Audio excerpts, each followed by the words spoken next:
they were perfect in terms of like it was started at like 7, ended at 8. Only an hour of the day to do something you enjoy, and plenty of time after to go out, or plenty of time before to get study done, etc., etc. So it didn't really interfere too much. I'd say as a person, don't know.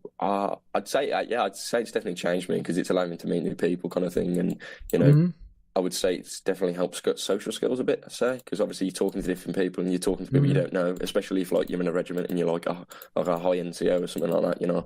Obviously you're leading kind of thing, and it's that helps you to like in a way like organisational skills and stuff like that as well. But it definitely does, because I think one of the things too that's really cool is while I was in NW, it also. One of the things too is if you don't meet people outside of like where you live normally, you can have pretty biased views of like different groups, or even in some senses, you can also have like not learned so much more than you could. So like for me, one of the big things that I loved was meeting like Europeans online, because I find it so fascinating, because I live in the state of Vermont. I'm not going to give like anything else other than that, but basically in Vermont, it's a very kind of like low populated place, lots of trees and forests and all that other fun stuff. And the type of people, everybody's just white. It's like, I think it's the whitest state in America. So I have like pretty much the same thing every single day, no variety in terms of that. So when I get to hear people from like, oh, I'm from the UK and I'm from Belgium or I'm from Austria, I'm just like, that's so cool. And I always loved history myself. I'd always love talking to people about, even the history of their countries, because I don't know if you've ever heard of this game, but it's Europa Universalis 4. Ever heard of that? I have, yeah. EU4, yeah. I don't play it. I tried to get into it. I think I just don't have the mental capacity to actually fucking sit down and play a full game. It's an epic game. It is a pain in the rear end though sometimes, because it's such a long game too. But for me, I played like I think 800 hours. So like I remember I was like in even my AP European class, I have like the whole 1444 map memorized in my head. So the teachers and stuff, they'd be like trying to pronounce the names of the countries. I'd be like, oh, well, that's Mecklenburg, and this is where Prussia is, and that's where Austria. Yeah, so that was really cool, because that's the only way I learned like my European countries. Otherwise, I'd be completely oblivious to where the UK is. I'll tell you what Mount and Blade has done for me though. It like if for example like I didn't like find Mount and Blade, or I wasn't introduced to Mount and Blade, I don't think I'd still be like playing games. I don't think I would, and I don't think like I've had some of my best times in games. I know that sounds really sad, but in essence, it's kind of not, because like I've enjoyed it like a lot, and as much as I can, still go out with all friends and lads and stuff like that. Like it is nice just to come back and just to chill on a game, something like that. Yeah, and so like and I'm pretty sure that a lot of other people can say exactly the same, that it is nice, and it's also good to like meet new people on games when playing different games, because like I started out as not really a gamer. I just saw like Mount and Blade, thought it looked cool, come on for an hour each day. Not even each day, I'd come on like once every 2-3 days, and then I proper got into it, and then other people from the community and from the regiments introduced me to new games, and I was like, okay, this is really cool. So yeah, it's kind of grown in that way. Yeah, it's a really great community we have on NW. Definitely comes with its drawbacks, like everything does. But like the people I've met here have been like just phenomenal people, and just some of the relationships you form are awesome. It's hard though, because also NW, I don't know. I want to hear your thoughts about on how much longer we have of this game, because it's been around for a long time. And what do you think is going to happen after the game dies? Well, People predicted the game would die like 2 years ago, and it didn't. Yeah. Isn't that crazy? Isn't that crazy that people just keep playing it? I mean, it's definitely died. Like a lot of players have left. A lot of the good players have died, and stuff like that, which is unfortunate. And a lot of like community representatives and stuff like that, they've gone down, and it has definitely dropped off, which is really unfortunate. But I don't think the community will ever die, because you're going to think about it, when Mount and Blade Bannerlord comes out, there's going to be loads of new players, and all these communities just going to go back into it. And it's the same with like Holdfast. All of our community is going to go into that. So if anything, it's just expanding the community, which is a good thing. But I do see what you mean. I think it would be so cool. Like, you got to think, like, say if Holdfast really kicks off, and that's now the whole of the NW's dead, and now Holdfast is is the new thing kind of thing. You've got to think how satisfying will it be to be in a regiment, and then just think, no way, you play Mountain Blade? Well, that's cool. And then bang on, you've got a friend. Do you see what I mean? Like, it's true. But I think too about Holdfast, it's hard right now because their melee system's really whacked up. I heard they're updating it in like their next 2 updates or something. So I hope that happens, and I hope they make it like basically NW, but just copy it over.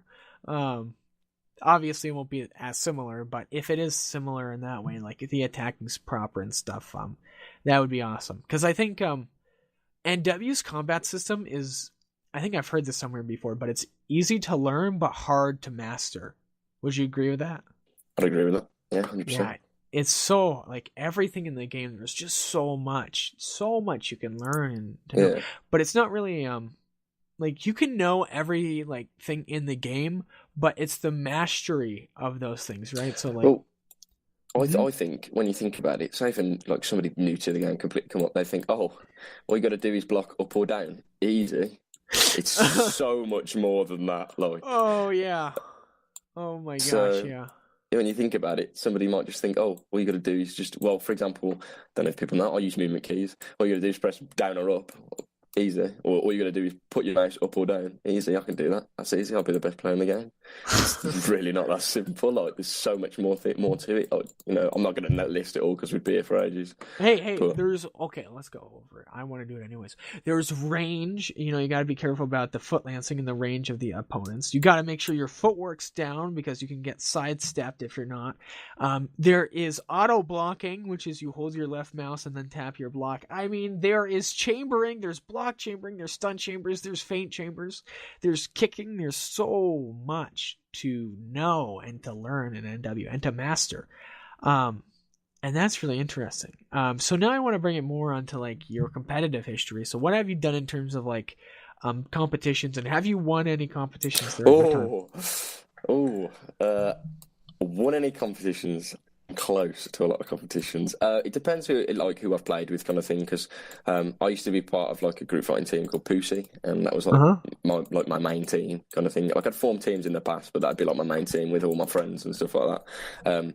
But yeah, we came close. Like, it came to a point where we beat like 2 really good teams, and then we flopped on the final, and we were so disappointed. But we were just like, whatever, we'll keep playing, and we basically threw the bronze match, and it went all downhill from then. But no, I've personally not that I can recall, I've not won any like mainstream tournaments.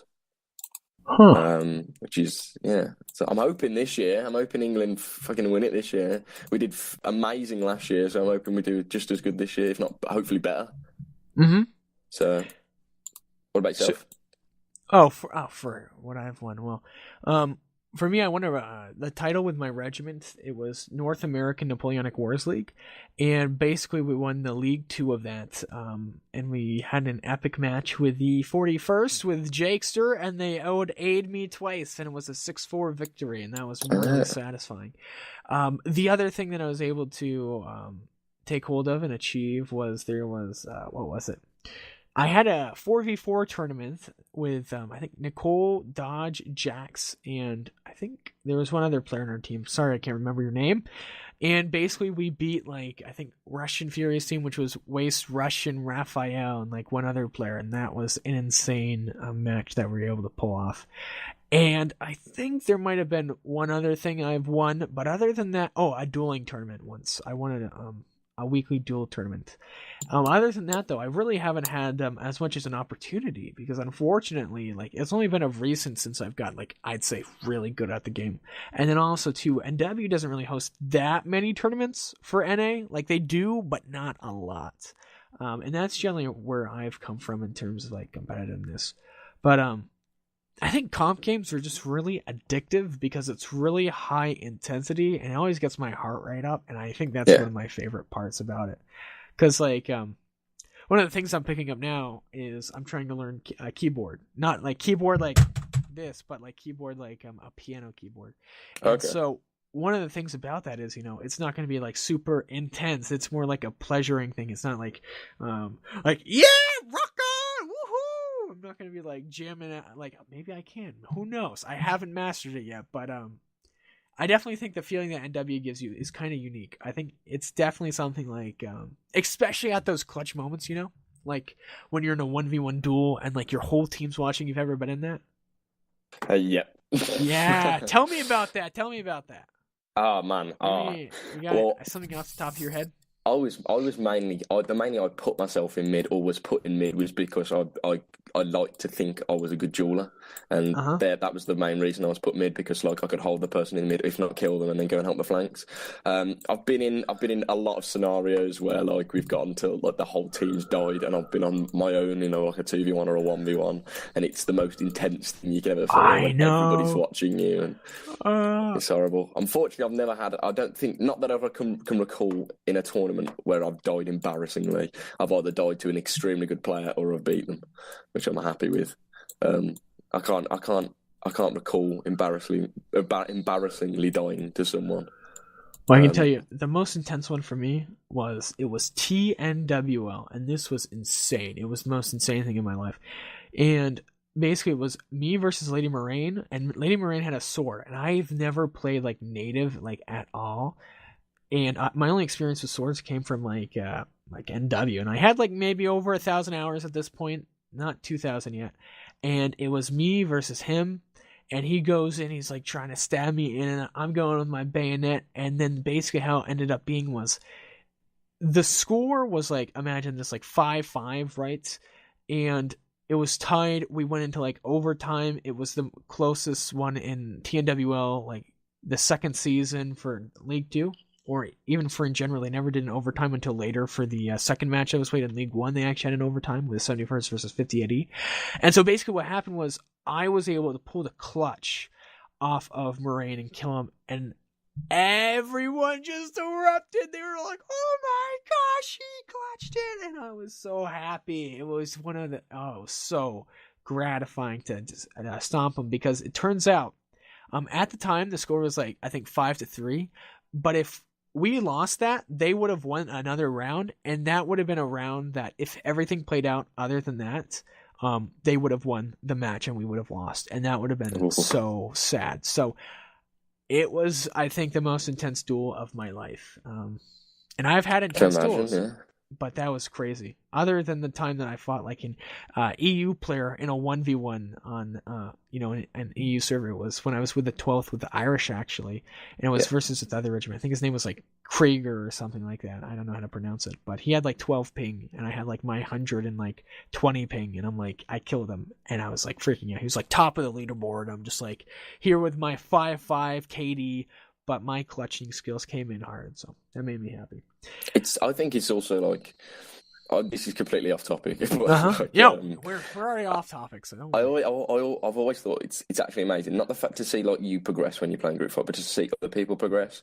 So, like for example, I've been playing with like a lot of not the same group of people. Like I've changed regiments and stuff like that, but like I have a group of like met friends that I play with on Mount and Blade, and the amount of like, it's mad to see that I've been playing with one guy, for example, for like, I've always thought of sort of him as an amazing player, but I've been playing with him since like 2014, something like that. And it's been amazing to see him go from like completely irrelevant, nobody knows his name, and then to go to for what I believe as one of the best players in the game. You want to give him a shout out? Nah, he's already a worse man. He doesn't deserve it. He'll take it to Z. But, okay. Yeah, I think he knows who he is anyway. But like, yeah, and other players as well that you know what I mean. Like you've seen about, and you'd be like, oh yeah, I can beat him. He's easy, kind of thing. Not that, but you know what I mean. Like he's easy, and then like he gets to the point where you're just like, oh my god, that player has improved immensely. Yeah, and he's one of the best players in the game. It's crazy. It really is. Like people can put a lot of time into it, and people can really focus on this game, and they can get good, and it's quite crazy. I think that's one of the most addictive things of NW, the growth you receive, you know? Yeah, I mean, like, I used to rate myself quite highly, and then it's been like, well, in my team, I say my team, in like my group of players kind of thing. It's now a meme that I'm like, I just switch myself out. It's like, I'd prefer to just sit and just captain and just make sure the lads are all doing good, kind of thing. Because I know when I'm beat, like like at the moment I'm rusty. I'm just getting better. Like I'm getting back into the game, kind of thing. Getting to what I once was. But yeah, and you know what I mean. I prefer than to swap out and to let the team do good and to, you know what I mean, not be a liability, but just not, when you're not